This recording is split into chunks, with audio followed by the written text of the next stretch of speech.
नमस्कार, मैं रवीश कुमार। गौतम अडानी के बारे में फाइनेंशियल टाइम्स की खबर देखकर एक बात समझ में आ गई। वो यह कि उन्होंने न्यूज़ चैनल क्यों खरीदा।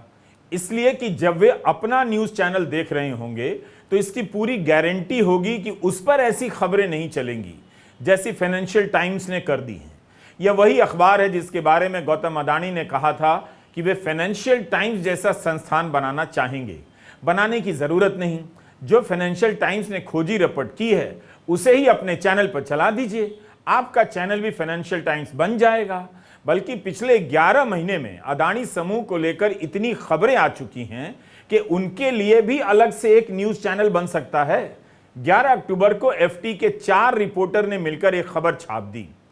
अब आप इस खबर को देखकर अपना बिजली बिल देखने मत चले जाइएगा, पहले ये वीडियो पूरा देख लीजिए। Don McCrum, Chris Cook, David Shepherd और मैक्स हार्लो। अपनी इस खबर में इन चारों ने बताया है कि गौतम अडानी समूह भारत में कोयले का सबसे बड़ा प्राइवेट आयातक है। इस समूह पर लंबे समय से आरोप लगते रहे हैं कि समूह कोयले के दाम को बाजार दर से ज्यादा दिखाता है और महंगे दाम पर बेचता है, जिसके कारण बिजली की कंपनियों की लागत महंगी हो जाती है और आपके घर का बिजली बिल महंगा हो जाता है। फाइनेंशियल टाइम्स का दावा है कि उसने इसका पर्दाफाश करने के लिए कस्टम विभाग के तमाम रिकॉर्ड खंगाल डाले हैं। फाइनेंशियल टाइम्स के अंदर लंदन से छपता है, उसके अंदर एक बहुत बड़ा मामला देश में कोयले के इंपोर्ट से जुड़ा हुआ बहुत लंबी रिपोर्ट छापी गई है और डेटा के साथ छापी गई है। और उसके अंदर जो आरोप लगाए गए हैं वो उसी तरीके के आरोप हैं जो 2016 में या कहें 2014 से 2016 तक जिन पे काफ़ी चर्चा थी कि अडानी साहब की जो कंपनियां हैं जो कोयला इंपोर्ट करती हैं वो कोयला इस तरीके से इंपोर्ट होता है, जब वो कोयला एक देश से चलता है, मान लीजिए इंडोनेशिया से चलता है, तो वो 1 करोड़ रुपए का होता है और जब कोयला यहाँ हिंदुस्तान पहुँचता है तो समुद्र में चलने के कारण वो कोयला 2 करोड़ का हो जाता है। और ये जो बीच का मुनाफा है वो कुछ ऐसे मिडिलमैन कंपनियों के पास जा रहा है जो कंपनियां ज्यादातर अडानी साहब की कंपनियों के साथ ही काम करती हैं, वो और कहीं काम भी नहीं करती, उनको ज्यादा दिलचस्पी नहीं है। छोटी छोटी कंपनियां बिलियंस ऑफ डॉलर्स का कारोबार अडानी साहब के साथ कर रही हैं। ये आरोप इस फाइनेंशियल टाइम्स के इस खबर के अंदर छपा है और बहुत विस्तार से छपा है। हालांकि अडानी ग्रुप ऑफ कंपनीज का जो इसके अंदर बयान छपा है वो ये कहता है कि ये आरोप बहुत पुराने हैं और पुराने आरोपों को ही दोबारा जो है रीपैकेज किया जा रहा है। तो मुझे भी लगा कि आरोप पुराने हैं, सुने सुने लगते हैं, मगर जब डेट्स कंफर्म की हैं तो ये आरोप 2019 से 2021 तक जो कोयले की डीलिंग्स अडानी ग्रुप ने की हैं उसका डेटा है। ये पुराना डेटा नहीं है, नया डेटा है। हम इस रिपोर्ट के बारे में विस्तार से बात करने वाले हैं और इसी के साथ रिपोर्टर्स कलेक्टिव की 2 रिपोर्ट और रॉयटर्स की एक रिपोर्ट की भी बात करेंगे। पिछले 1 सप्ताह में गौतम अडानी के बारे में कुल 5 रिपोर्ट आई है। आप जानते हैं या आपको पता ही नहीं चला, क्योंकि हिंदी के अखबार गौतम अडानी की खबरों को हाथ ही नहीं लगाते। ऐसा नहीं है कि इन अखबारों में काबिल पत्रकार नहीं हैं, लेकिन उनसे अपनी तरफ से खोजी काम भी नहीं कराते हैं। हिंदी के अखबारों का सबसे बड़ा राजनीतिक काम है अपने पाठकों को ऐसी खबरों की विस्तृत जानकारी से दूर रखना जिससे जनता मौजूदा राजनीति के कारनामे को समझ ना पाए। आप ही याद कीजिए हिंदी के पत्रकारों ने कब ऐसी बड़ी खबर की है जैसी रिपोर्टर्स कलेक्टिव, मॉर्निंग कॉन्टेक्स्ट या कैरवन ने की है, क्योंकि इन्हें ऐसी खबर छापनी ही नहीं है। आप भी जानते हैं कि हिंदी के पाठकों तक अगर गौतम अडानी की खबर नहीं पहुंचेगी तो फायदा किसे होगा। फाइनेंशियल टाइम्स ने कोयले को लेकर जो रिपोर्ट की है उस खबर को समझने के लिए आपको कई साल से छप रही अडानी और कोयले से संबंधित खबरों की कड़ियों को भी देखना चाहिए। 2018 में कैरवन पत्रिका की नीलिमा एस नाम की पत्रकार ने एक खोजी रिपोर्ट की। काफी लंबी रिपोर्ट है, हम केवल सार संक्षेप ही बता रहे हैं, बाकी आप कैरवन की रिपोर्ट पूरी पढ़ लें। इसे कोलगेट 2.0 कहा गया। नीलिमा ने दिखाया कि सितंबर 2014 में सुप्रीम कोर्ट ने अपने एक ऐतिहासिक फैसले में कह दिया कि इस समय जितने भी कोयला खदानों के खनन की अनुमति है रद्द कर दी जाती है। इस फैसले के बाद सरकारी कोयला कंपनियों और प्राइवेट कोयला कंपनियों की साझेदारियां टूट गईं। कोर्ट के आदेश के बाद सरकारी कंपनियों को नए सिरे से लाइसेंस के लिए आवेदन करना पड़ा। नए नियम के अनुसार प्राइवेट कंपनियों की भूमिका ठेकेदार जैसी सीमित हो गई, मगर इस नियम से सिर्फ एक व्यक्ति की कंपनी को कथित रूप से छूट दी गई, गौतम अडानी की। 2007 में राजस्थान राज्य विद्युत उत्पादन निगम लिमिटेड और अडानी एंटरप्राइजेज लिमिटेड की साझेदारी बनी, जो सुप्रीम कोर्ट के फैसले के बाद भी जारी रही। कोर्ट के आदेश के बाद इनकी साझेदारी खत्म हो जानी थी। यही नहीं, दोनों छत्तीसगढ़ में कोयला निकालते रहे। साथ ही सरकारी उपक्रम को फ्री में कोयला दिया गया था, लेकिन उसे कोयला की कीमत ज्यादा देनी पड़ रही थी ताकि साझेदार कंपनी को फायदा मिले। कोर्ट के आदेश के बाद भी उस समय की बीजेपी सरकारों ने इस पर कोई कार्रवाई नहीं की। इस रिपोर्ट में बताया गया है कि कैसे नियमों को बदलकर गौतम अडानी को लाभ पहुंचाने की कोशिश की गई। इसके हिसाब से तो आपकी बिजली इसलिए भी महंगी हो गई होगी, आपका भी योगदान काफी अच्छा है। खुशी है कि आप बिजली का महंगा बिल खुशी खुशी दे रहे हैं। आपके घर का बिजली बिल क्यों महंगा है इसे समझना मुश्किल नहीं है। मुश्किल है कि आप राजनीति को धर्म से ही समझना चाहते हैं, और धर्म जब भी राजनीति में आता है जनता का घर लूट लेता है। यूपीए के समय कथित कोयला घोटाले को मुद्दा बनाकर बीजेपी सत्ता में आई। अब आते हैं फाइनेंशियल टाइम्स की खोजी रिपोर्ट पर। उसमें भी यही है कि कैसे भारत के लाखों लोगों ने इसकी कीमत 2 गुना 3 गुना बिजली बिल देकर चुकाई है। आप धर्म की राजनीति में इसी तरह डूबे रहिए, एक दिन आपकी एफडी भी कपूर की तरह उड़ जाएगी। उस दिन आपकी खुशी 7वें आसमान पर होगी, ये मेरा मानना है।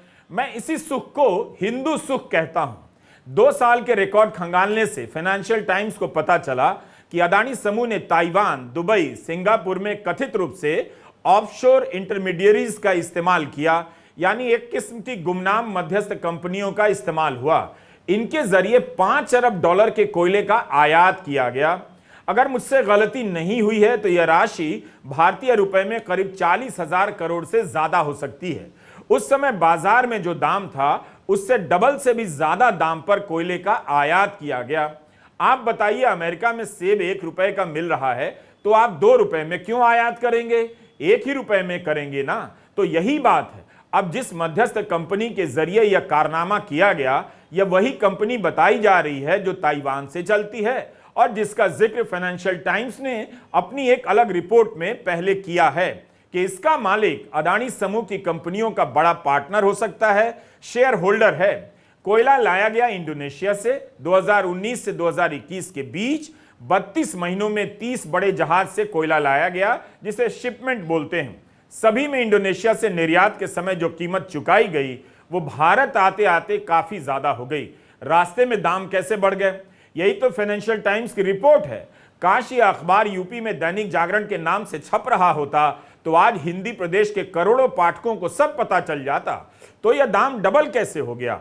जिस दाम पर खरीद कर जहाज पर लादा गया वो भारत पहुंचते पहुंचते डबल कैसे हुआ?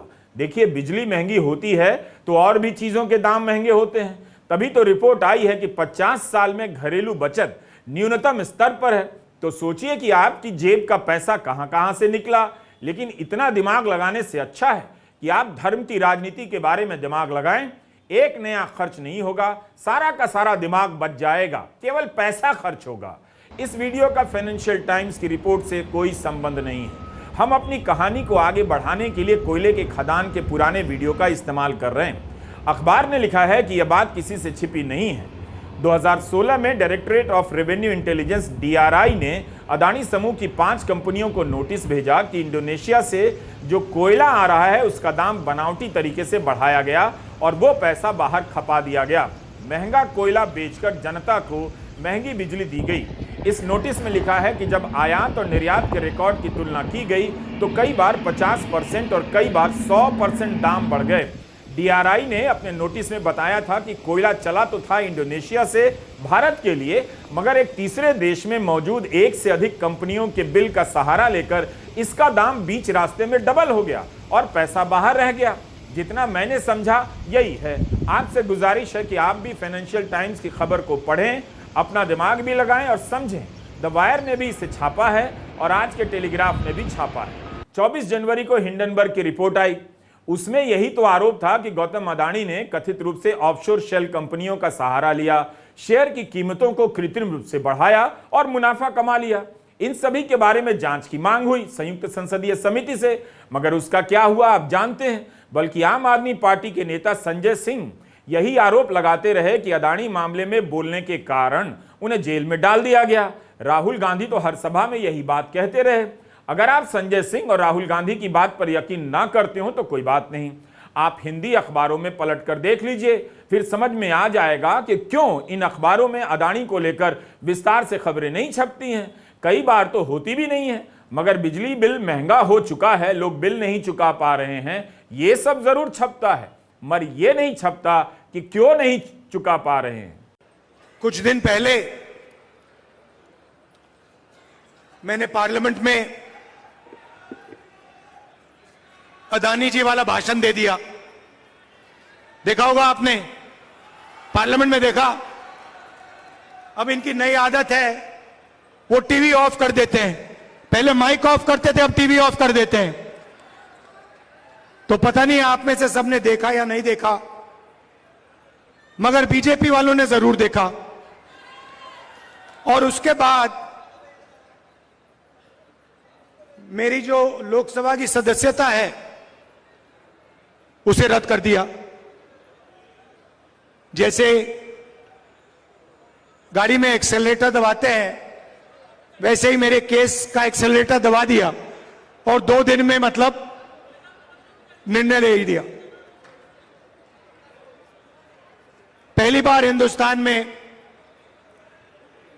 डिफॉर्मेशन के लिए मैक्सिमम पनिशमेंट 2 साल की मेरी लोकसभा की जो मेंबरशिप है रद्द कर दी। क्योंकि डर लगता है, डर लगता है। जैसे ही 2 चीजें हैं, आप एक काम करो, कांग्रेस पार्टी के बब्बर शेरों, कोई भी बीजेपी का कार्यकर्ता आपके सामने आए, उसके सामने अडानी नाम ले लो, भग जाएगा।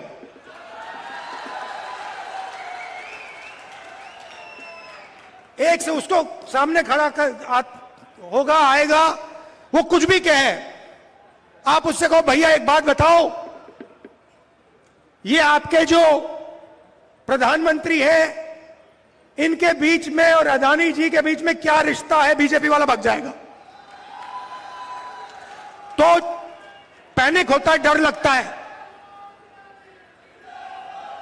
उसके बाद दूसरा भाषण दिया, प्रेस कॉन्फ्रेंस की तारीखें आप मिला लीजिए। जैसे ही मैंने लोकसभा में भाषण दिया, वैसे ही मेरे केस पर एक्सेलरेटर दबा दिया गया। उसके बाद इंटरनेशनल फाइनेंशियल अखबार में अडानी जी के बारे में कहानी आती है। मैंने प्रेस कॉन्फ्रेंस किया। जिस दिन प्रेस कॉन्फ्रेंस किया उस दिन नरेंद्र मोदी जी ने स्पेशल सेशन लागू कर दिया। अडानी ने फाइनेंशियल टाइम्स की आलोचना की है कि वह पुराने मामले को फिर से प्रकाशित कर कंपनी समूह की प्रतिष्ठा के साथ खिलवाड़ कर रहा है।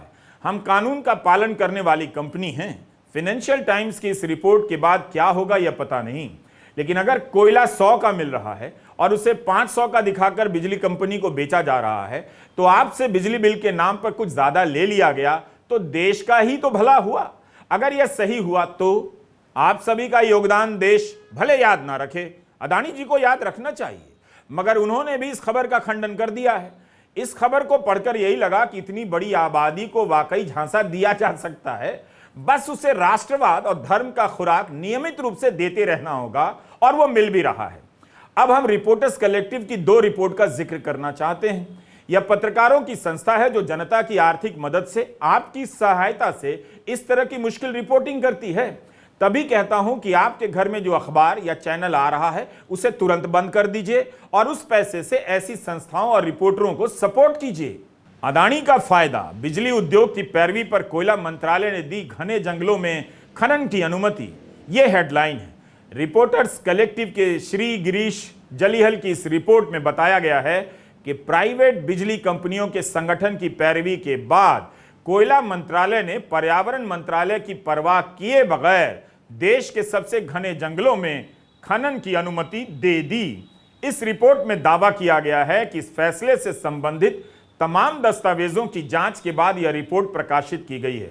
रिपोर्ट में लिखा गया है कि कोयले की कमी का बहाना बनाकर association of power producers Adani समूह को लाभ पहुंचाने की लॉबी करने में लग जाता है कि कोयला ब्लॉक दे दिया जाए। इसमें से एक कोयला खदान तो मध्य प्रदेश के सिंगरौली में है। यहां के एक पावर प्लांट को हाल ही में अदानी समूह ने अधिग्रहित किया है। दूसरा खदान छत्तीसगढ़ के प्राचीन हसदेव अरंड के जंगलों में है। पर्यावरण मंत्रालय ने 2018 में इस तरह के कोयला ब्लॉक को खनन की नीलामी से बाहर रखने के सुझाव दिए थे। सब कुछ ताक परख कर कोयला ब्लॉक दे दिया गया। यहां तक कि कोयला मंत्रालय के विशेषज्ञ वैज्ञानिक की राय को भी अनदेखा किया गया कि इन घने जंगलों में खदान की अनुमति नहीं दी जानी चाहिए। मध्य प्रदेश के ब्लॉक के खनन की अनुमति एक्सपर्ट की राय को किनारे करके दे दी गई। नीलामी में केवल अदानी आते हैं। मोदी सरकार ने नीलामी के नियमों में ऐसे बदलाव कर दिए हैं जिससे नीलामी में शामिल होने वाली इकलौती कंपनी को सरकार अपनी मर्जी से कोयला ब्लॉक दे सकती है। आपको रिपोर्टर्स कलेक्टिव की दोनों रिपोर्ट पढ़नी चाहिए, दोनों ही हिंदी में है और अंग्रेजी में भी।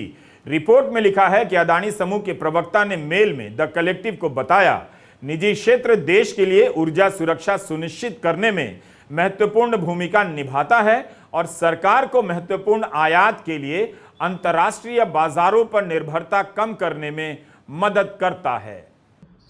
कोयला मंत्रालय के वैज्ञानिक, पर्यावरण मंत्रालय की रिपोर्ट, सबने कहा था कि इन कोयला खदानों में खनन नहीं होनी चाहिए क्योंकि ये घने जंगल हैं, बायोडायवर्सिटी नष्ट हो जाएगी। मगर केवल इस तरह की रिपोर्ट को अनदेखा नहीं किया गया, बल्कि अफवाह भी उड़ाई गई कि देश में कोयले की शॉर्टेज है। अक्टूबर 2021 में मीडिया में खबरें आने लग जाती हैं कि कोयले से चलने वाले बिजली घरों के पास सिर्फ 4 दिनों का कोयला बचा है। तब एक्सपर्ट्स ने चेतावनी दी थी कि पावर प्लांट के भंडार में कमी की खबर का बहाना लेकर सरकार और अधिक कोयला खदानें निजी कंपनियों के हवाले कर सकती है। 1 महीने बाद एसोसिएशन ऑफ पावर प्रोड्यूसर्स के जनरल सेक्रेटरी अशोक खुराना तत्कालीन कोयला सचिव को एक ईमेल भेजते हैं कि कोयला कम हो गया है। खुराना 2 ब्लॉक का नाम लेकर कहते हैं कि इन्हें भी नीलामी में शामिल करना चाहिए। इनमें से एक ब्लॉक को कोयला मंत्रालय नीलामी के लिए खोल देता है। अडानी समूह इस ब्लॉक का इकलौता बिडर या सोल बिडर बन जाता है।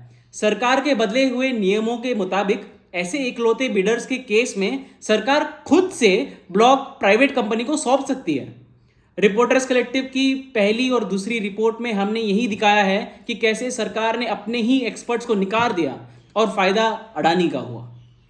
तो आपने देखा कि अदानी समूह के लिए किस तरह से मीडिया में माहौल बना या मीडिया में बने माहौल का कथित रूप से सहारा लिया गया। 2 खदान नीलामी में मिलते हैं। दूसरी तरफ फाइनेंशियल टाइम्स की खबर आपने देख ली कि कैसे इंडोनेशिया से चला कोयला भारत आते आते दुगना हो गया। इस मामले में हम आपको एक और खबर की याद दिलाना चाहते हैं। अगस्त 2023 की खबर है। अक्टूबर 2018 से मार्च 2023 तक गुजरात ऊर्जा विकास निगम लिमिटेड ने बिजली शुल्क के रूप में अडानी पावर को 13,802 करोड़ रुपए दिए, जो बिजली की वास्तविक कीमत से 3,900 करोड़ ज्यादा है। दोनों के बीच जो समझौता हुआ उसमें इंडोनेशिया से कोयला आयात करने की शर्त रखी गई और लिखा गया कि अगर कोयले की कीमत बढ़ती है तो अदानी पावर बिजली के भाव बढ़ा सकती है, मगर इस दौरान कोयले के भाव में बदलाव की पुख्ता जानकारी और सबूत दिए बिना अदानी पावर ने बिजली के अधिक भाव वसूल किए, जिसकी रकम 3,900 करोड़ बताई गई। मई 2023 में गुजरात ऊर्जा विकास निगम ने अदानी पावर से इस पैसे की रिकवरी के लिए नोटिस भेज दिया। कांग्रेस ने उस समय इस मुद्दे को काफी उठाया था। अगर सुप्रीम कोर्ट की कमेटी नहीं बनती, अगर हिडनबर्ग की रिपोर्ट नहीं आती, अगर कुछ लोग आरटीआई नहीं करते तो ये खत लिखते नहीं और 3,900 करोड़ अदानी को गवर्नमेंट के पैसे, और ये भी पावर परचेज एग्रीमेंट के, तो ये पैसे किसके ऊपर जाएंगे? हमारे उन गुजरातीज के ऊपर जिन्होंने भाजपा की सरकार बनाने में मदद की थी। ऐसे गुजरातीज के ऊपर ये पैसे 3,900 करोड़ जा रहे हैं। 13 अक्टूबर को पत्रकार परंजय गुहा ठाकुरता ने रिपोर्ट किया है कि अदानी पावर ने हरियाणा के साथ बिजली समझौते के नियमों का कथित रूप से उल्लंघन किया है। लगातार चौथे साल कॉन्ट्रैक्ट के वादों को पूरा नहीं किया। न्यूज क्लिक मामले में पत्रकार परंजय गुहा ठाकुरता से भी पुलिस पूछताछ कर रही है। तो आपने देखा कि पिछले एक सप्ताह में अदानी समूह को लेकर 4 रिपोर्ट आ गई। दरअसल एक और आई है, रॉयटर्स में जयश्री पी उपाध्याय और कृष्ण कौशिक की है। इस खबर में सूत्रों के हवाले से बताया गया है कि भारत की नियामक संस्था गल्फ एशिया फंड और अदानी समूह के रिश्तों की जांच कर रही है। ब्रिटिश वर्जिन आइलैंड से चलने वाले इस फंड की जांच हो रही है यह देखने के लिए कि शेयर के स्वामित्व से जुड़े नियमों का पालन हुआ है या नहीं। इस फंड का नाम है gulf Asia trade and investment. यह दुबई के कारोबारी नासिर अली शबान अहली का बताया जा रहा है। अगस्त के महीने में organised crime and corruption reporting project OCCRP की खोजी रिपोर्ट आई थी, जिसमें बताया गया कि इस फंड ने कथित रूप से अदानी समूह की कंपनियों में निवेश किया है। इस रिपोर्ट में लिखा है कि सेबी की जांच पर अदानी समूह ने टिप्पणी करने से इनकार कर दिया। OCCRP की रिपोर्ट आने के बाद अदानी समूह ने खंडन करते हुए कहा कि उसके समूह की कंपनियों में गुप्त रूप से निवेश नहीं हुआ है।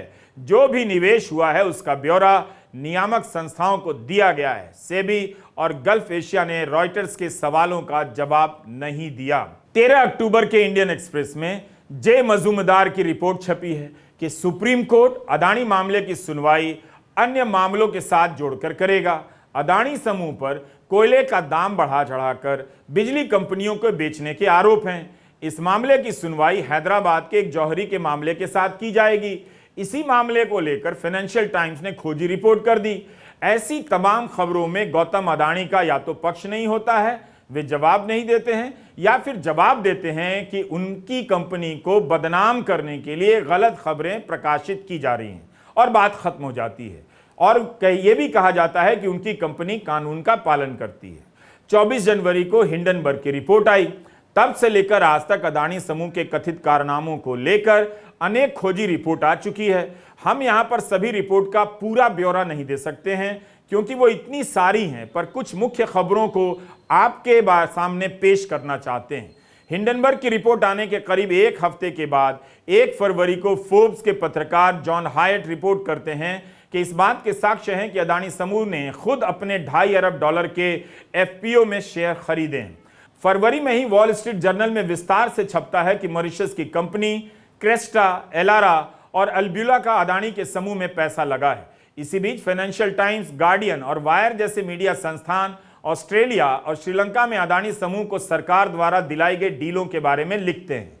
17 फरवरी को फोर्ब्स के लिए जॉन और जैकमो तोगनिनी विनोद अदानी के साम्राज्य पर विस्तृत रिपोर्ट करते हैं।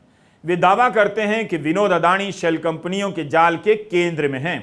28 फरवरी के बाद फोर्ब्स के लिए जॉन हायट और जैकमो तोगनिनी फिर से रिपोर्ट करते हैं कि एक नई छानबीन में बात आई है कि गौतम अदानी के बड़े भाई विनोद अदानी उनकी सबसे बड़ी डीलों में सबसे अहम कड़ी हैं। रिपोर्टर्स कलेक्टिव ने अल जजीरा के लिए एकमात्र 2023 को रिपोर्ट की। कि सरकार ने अदानी को कोल डीले करने दी, जबकि उसे पता था कि ठीक नहीं है। 13 मार्च को निहार गोखले और अद्वैत पलेपू मॉर्निंग कॉन्टेक्स्ट के लिए रिपोर्ट करते हैं कि अंबुजा सीमेंट के अधिग्रहण में विनोद अदानी की कंपनियों का हाथ रहा है और अदानी समूह नहीं बल्कि विनोद अदानी अंबुजा सीमेंट और एसीसी के असली मालिक हैं। ब्लूमबर्ग रिपोर्ट करता है कि ईयू में पंजीकरण कराने वाले 500 ऐसे फंड हैं जिन्होंने प्रत्यक्ष या अप्रत्यक्ष रूप से अदानी समूह में निवेश किया। 22 मार्च को फाइनेंशियल टाइम्स रिपोर्ट करता है कि भारतीय कॉर्पोरेट डेटा की जांच से पता चला है कि अदानी समूह का साम्राज्य शेल कंपनियों पर निर्भर है। इस रिपोर्ट में दावा किया गया था कि अदानी समूह को मिलने वाला आधा विदेशी निवेश उन्हीं की शेल कंपनियों से आ रहा है। अदानी समूह इस रिपोर्ट की निंदा करता है और कहता है कि फाइनेंशियल टाइम्स इस रिपोर्ट को वापस ले, मगर अखबार ऐसा करने से मना कर देता है।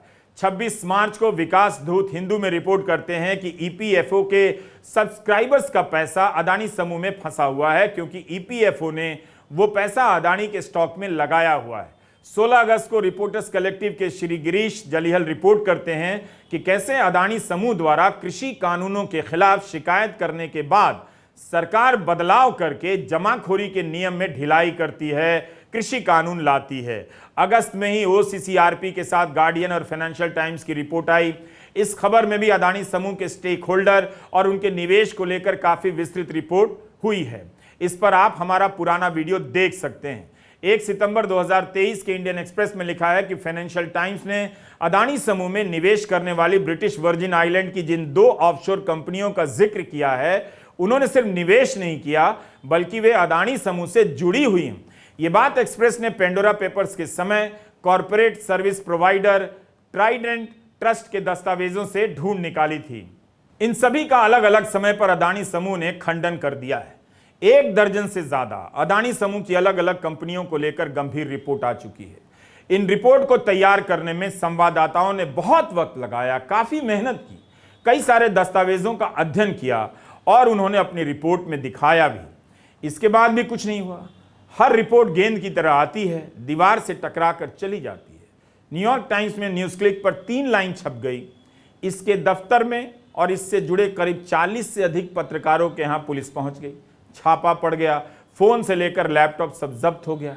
अदानी समूह से संबंधित तमाम खबरें एक नहीं बल्कि अनेक विदेशी और भारतीय अखबारों में छप चुकी हैं, मगर जांच एजेंसियों को उनके दफ्तर की तरफ जाने का साहस नहीं। भारत में भ्रष्टाचार के मामूली आरोपों में भी जांच बैठ जाती है। यही एक मामला है जिसे लेकर पिछले 11 महीने से लगातार रिपोर्टिंग हो रही है। विपक्षी दल आवाज उठा रहे हैं, मगर नतीजा कुछ नहीं निकल रहा। नमस्कार, मैं रवीश कुमार।